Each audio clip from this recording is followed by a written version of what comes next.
Agora sim, um super bate-papo ao vivo no programa Holofote para falar de uma palavra que é muito falada, né? Mas hoje nós vamos aí desvendar mais sobre a sustentabilidade. Recebendo hoje dois excelentes profissionais e que convivem com a sustentabilidade no dia a dia deles e vai explicar melhor pra gente. Marcos Papa já é parceiro, já, né? Pica cartão na programação da TV Mais Ribeirão.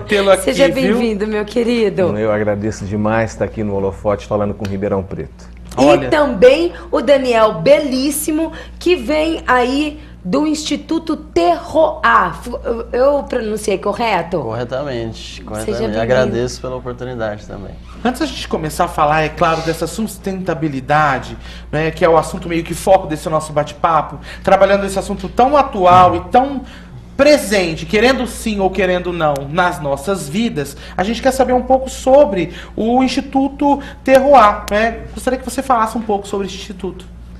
Maravilha. Bom, o Instituto Terroir é mais uma organização da sociedade civil, uma associação que visa trabalhar o desenvolvimento das nossas comunidades. Então, para simplificar, a gente imagina um bairro, uma certa região, como nós estamos trabalhando agora no Monte Alegre, em que a gente vai trabalhar de forma sistêmica para desenvolver aquele bairro a partir de várias dimensões, a dimensão política, a dimensão de saúde, a dimensão ambiental, econômica. Então, a gente considera que é complexo pensar o desenvolvimento sustentável, deve envolver essas áreas e nós trabalhamos a partir disso e temos vários outros projetos que a gente pode também depois comentar mais. Claro. Muito bom, eu vou aproveitar para deixar já o site aqui, que é www.institutoterroir, sem o acento, tá, .org. Mas, Marcos Papa, você está na parte política da nossa cidade e sabe muito bem como esse termo sustentabilidade pode melhorar a comunidade onde vivemos e também a nossa cidade. O porquê? Minha Nara, é tão importante vir aqui no programa falar disso, porque sustentabilidade nós não temos mais como caminhar sem levar isso em consideração, né? A maneira como o ser humano está consumindo os recursos naturais, ela está sendo de maneira predatória, o que faz da nossa geração uma geração antiética. Por quê? Nós estamos consumindo muito além daquilo que a natureza é capaz de recompor. Assim sendo, a gente está avançando nos recursos naturais das futuras gerações. Por isso que eu falo que a nossa geração é uma geração antiética, sem apontar o dedo para ninguém, mas nós, como comunidade, estamos consumindo muito além do que a natureza é capaz de recompor. Por exemplo, aqui em Ribeirão Preto, o nosso aquífero Guarani, o maior manancial de água doce subterrânea do mundo, nós estamos captando 13 vezes mais água do que a natureza consegue recompor. Onde vai parar isso? É muito. O manancial vai terminar. Certeza. E aí teria que buscar água no Rio Pardo. Mas vocês vão se lembrar da crise hídrica do ano passado, no qual a profundidade do Rio Pardo estava com 70 centímetros. Dava para atravessar a pé em determinados trechos. Não só o Rio Pardo, como o Rio Piracicaba. Vários rios no estado de São Paulo sofreram essa crise hídrica, fruto do desmatamento da Amazônia. Num outro momento podemos falar sobre isso também. Mas é importante dizer para o telespectador que sustentabilidade não é uma palavra complicada. É aquilo que se sustenta ou não se sustenta. Por exemplo, a nossa conta, né? O nosso orçamento familiar. Se nós temos um orçamento, uma renda familiar que dá 2, 3 mil reais, mas a gente gasta além disso, isso não se sustenta. Nós vamos cair no cheque especial, ser esfolado por essa taxa de juros que no Brasil já está em 400% ao ano, e a nossa vida familiar não será mais sustentável. Nós precisamos cuidar disso. E aí a gente fala da sustentabilidade no campo econômico também. É que muita gente acha que sustentabilidade é só meio ambiente. É meio ambiente também, e a questão ambiental ela é de alta relevância, por quê? Pega o caso de Ribeirão Preto, o Daniel é economista, eu vou dar palpite na área dele. Pega o caso de Ribeirão Preto, que está com um endividamento muito grande. Né? Você tem um endividamento gravíssimo de Ribeirão Preto, na casa já de 800 milhões de reais. Um bom prefeito consegue organizar isso durante um período. A população vai ser sacrificada, o prefeito, os secretários, os funcionários públicos terão um esforço a mais para conseguir esse equilíbrio.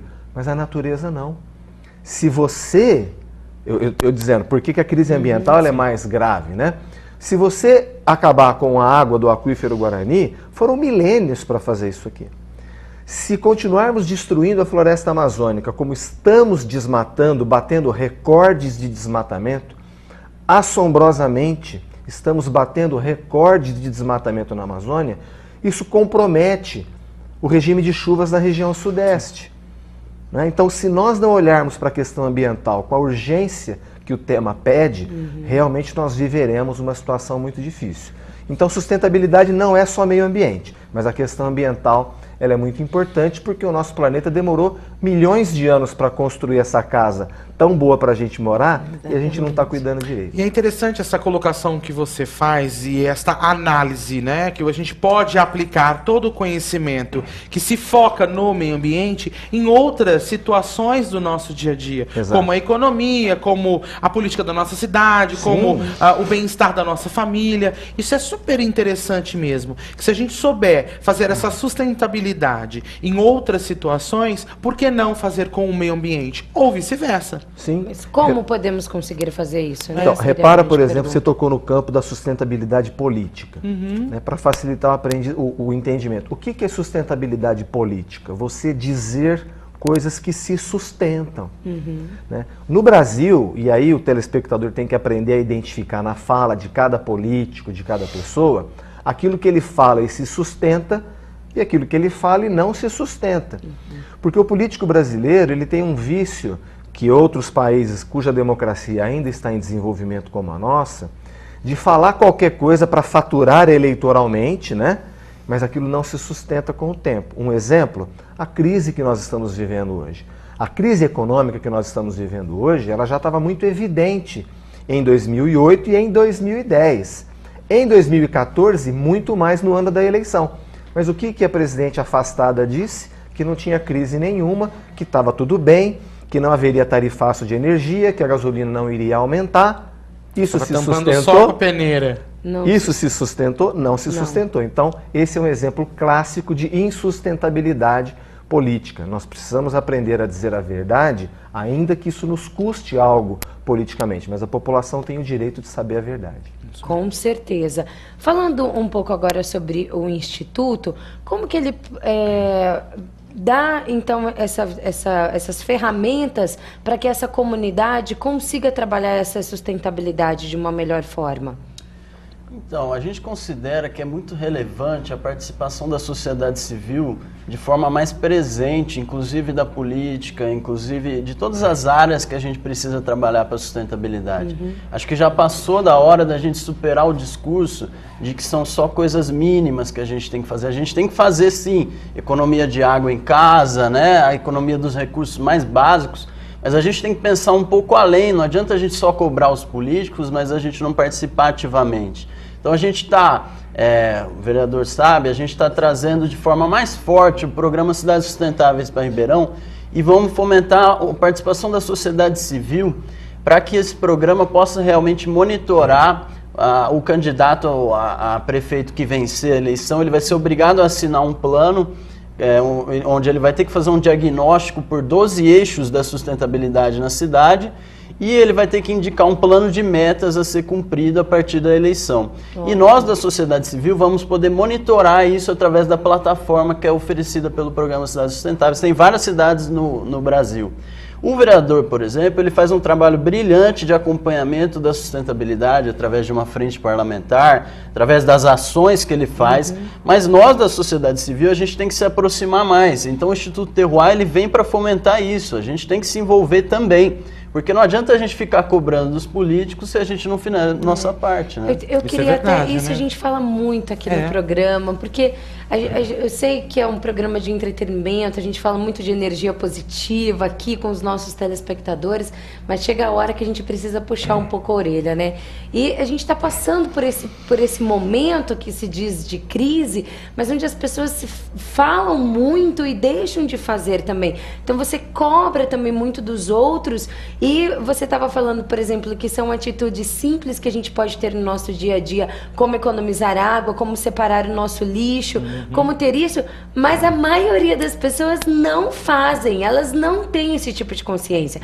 E aí acontece, como por exemplo aconteceu de ontem para hoje, a chuva, aí você já vê pontos alagados na cidade, é realmente uma tragédia. Você vê assim, aí começou assim a chuva na madrugada, no período da manhã, qual era o noticiário hoje de manhã? Vários pontos de alagamento, tudo. Aí as pessoas reclamam, mas na hora que aí você vai atravessar a rua, tem aquele monte de lixo na rua.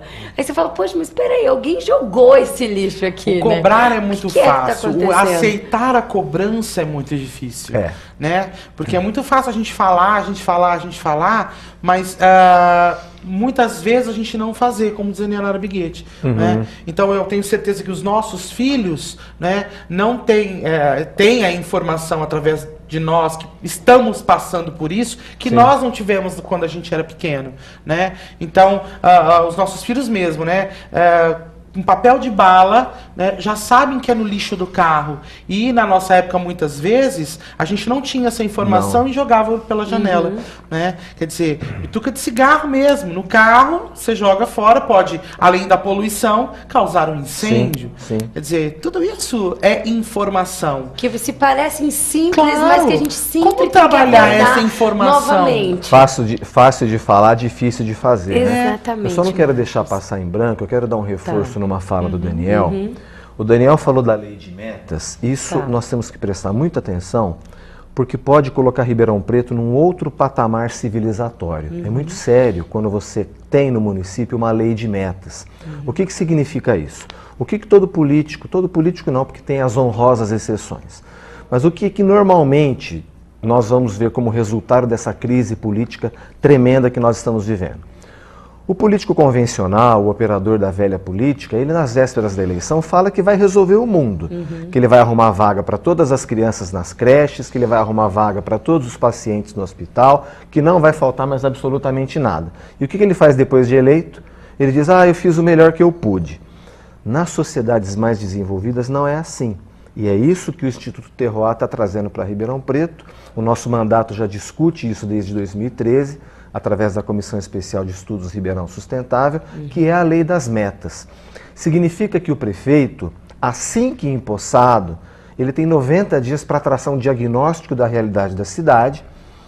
Parando para pensar, ele já tomou contato com esse diagnóstico quando candidato, porque quando candidato ele estudou os problemas da cidade, ou deveria ter estudado antes de fazer promessas sem cabimento. Correto? O candidato fala que vai resolver a questão escolar, a questão da educação, Ele fala isso. Ele se coloca para a população como alguém capaz de resolver os problemas da cidade. Muito bem. Então ele já estudou a realidade da cidade, ou deveria ter estudado. Muito bem. De posse do mandato, Ribeirão Preto tem 9.000 funcionários. Nós temos excelentes técnicos na nossa cidade, que farão um diagnóstico da realidade. Quantas vagas necessitamos na educação infantil, na primeira e na primeiríssima infância? Quantas vagas necessitamos nos hospitais? E assim sucessivamente. Em todas as Quando vamos completar o saneamento básico da cidade? Que é uma lenda essa história que Ribeirão Preto tem 100% do esgoto tratado. Não é verdade. Né?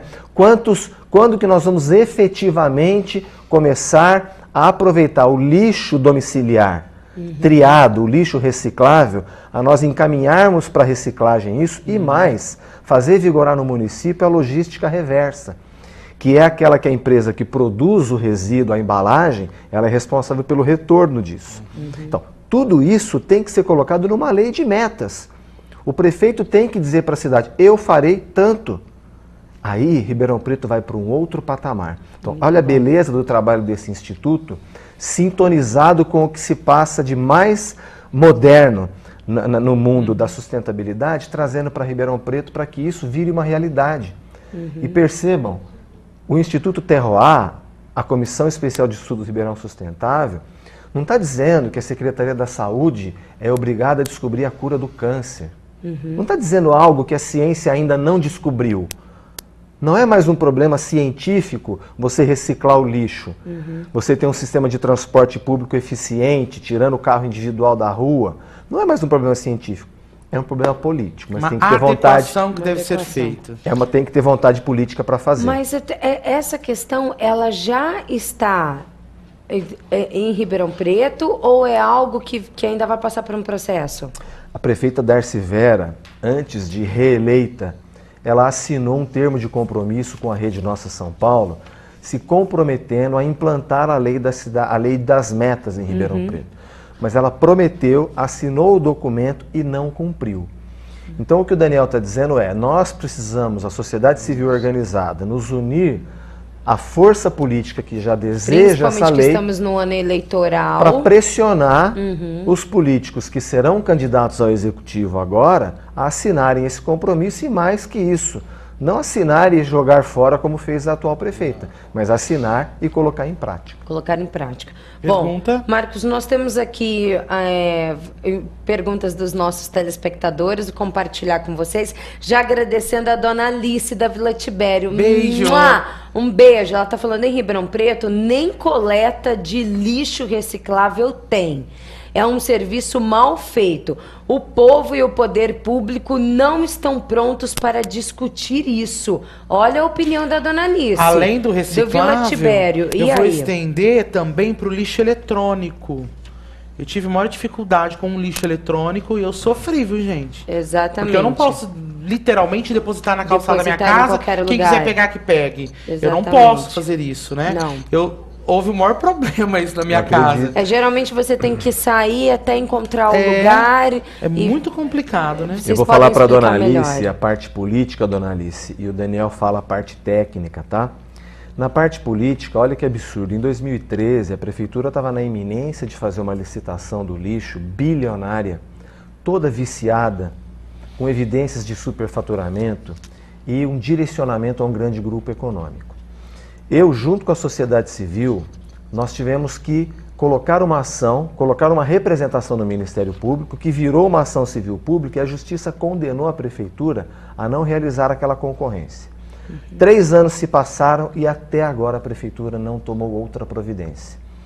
O que nós deveríamos ter uma boa lei, fazer uma excelente licitação, que trouxesse um contrato no qual a população pudesse exigir um bom serviço de coleta de lixo, não só o lixo domiciliar, que é o orgânico e o reciclável, mas o lixo hospitalar, o lixo da construção civil, o lixo das podas, são podas de terreno, de árvores. Então, a prefeitura iria fazer um edital de licitação viciado, tive que levar a prefeitura aos tribunais, que condenou, mandou a prefeitura fazer de novo, mas a prefeitura não fez até agora. Nós estamos ansiosamente esperando, porque Ribeirão Preto precisa. Mas o Daniel tem a parte técnica para falar para a dona Alice. Não, mas eu concordo com a dona Alice, eu também tenho esse problema em casa e acho que Ribeirão Preto realmente precisa efetivar a política nacional de resíduos sólidos. E a Política Nacional de Resíduos Sólidos prevê a coleta, 100% da coleta dos recicláveis, prevê a destinação do lixo eletrônico, de todos os tipos de resíduos. E a Prefeitura fez, contratou uma consultoria, fez um plano municipal de saneamento básico, depois um plano municipal de resíduos sólidos, mas a gente ainda está esperando alguma maior celeridade nesse processo, Precisa efetivar, não pode ficar só nos planos, precisa realmente envolver a população para uma educação ambiental também, porque a gente sabe que muita gente não está preparada ainda para saber o que vai, o que não vai, A gente precisa dessas informações, então precisa avançar muito mais. Infelizmente, como o vereador falou, não avançou muito nesse mandato. A gente espera que nos próximos essa questão possa avançar um pouco mais, porque é uma questão de considerar que o Brasil tem que avançar muito nisso, uma questão básica, que para a gente se considerar mais desenvolvido enquanto sociedade, é uma questão tão simples que a gente precisa resolver. Última pergunta e mandar aqui. Um beijo para dona Alice, Não perde a fé não, hein, dona Alice? Excelente firme e forte aí, firme e forte, exatamente. Com certeza. E uma última pergunta, porque o nosso tempo lá está esgotadíssimo. Achei muito legal a colocação de todos vocês sobre as crianças e nosso futuro. Sustentabilidade é pensar no nosso amanhã. O que vamos deixar de legado para a cultura, para o meio ambiente, enfim. Mas as pessoas só pensam no imediatismo, no hoje. O Instituto faz algum trabalho voltado para a criança, Muito legal, né? O Adriano Ferreira dos Campos Elíseos. Adriano, obrigada. Maravilha, Adriano, agradeço bom. pela questão. A gente tem programas de educação, sim. Nós vamos desenvolver agora em Sertãozinho um programa com algumas escolas públicas de educação ambiental e cidadania. Agora em julho nós vamos ter um programa de formação política humanizada para as crianças saberem um pouco mais de cidadania, como podem se envolver. A gente está desenvolvendo algumas coisas nesse sentido, mas temos muito mais a avançar ainda. Muito Se bom. deixar, a gente fica aqui até 5 horas da tarde. Exatamente. A gente podia pedir para remarcar até Deixa essa eu visita. só passar, então, Posso só falar uma a coisa pra ele, dá informação, o tempo? site institutoterroir.org e o Marcos Papa nas redes sociais, acha também, né, Sim, mano? sim, já está lá no Precisamos ir embora. facebook.com/marcospapa. Tá. É dizer para ele o seguinte, existe um ditado muito bonito que fala, nós temos que nos preocupar que mundo nós vamos deixar para os nossos filhos. Mas é importante lembrar que tipo de filho a gente está deixando para o mundo. E aí a educação ambiental é essencial. Dado o Com recado. certeza, meninos, ó. Hashtag falei. Foi muito produtiva a nossa entrevista, Adorei. foi Delícia, ótimo. foi demais Vamos mesmo. combinar mais Obrigado. vezes. Bem-vindos mais Gratidão. vezes para falar. Parabéns pelo trabalho de vocês. Muito obrigado. Contem com o apoio do programa Holofote sempre. E agora a gente vai Agradecido. almoçar, né, Papa? Vamos. Almoçar? Vamos almoçar? Vamos. Dividir E marmita, você? sustentabilidade. Na sua casa, vai almoçar Onde também? come um- O que você fez de papá hoje? Meu pai gostoso? dizia, onde come um, come 10. Então vambora? E comeu, né? É, vambora. Tchau, gente, até amanhã. Beijo, gente. Até amanhã. Programa Holofote. Oferecimento. Ribeirão Shopping, sempre muito mais. E de Paz Móveis Planejados.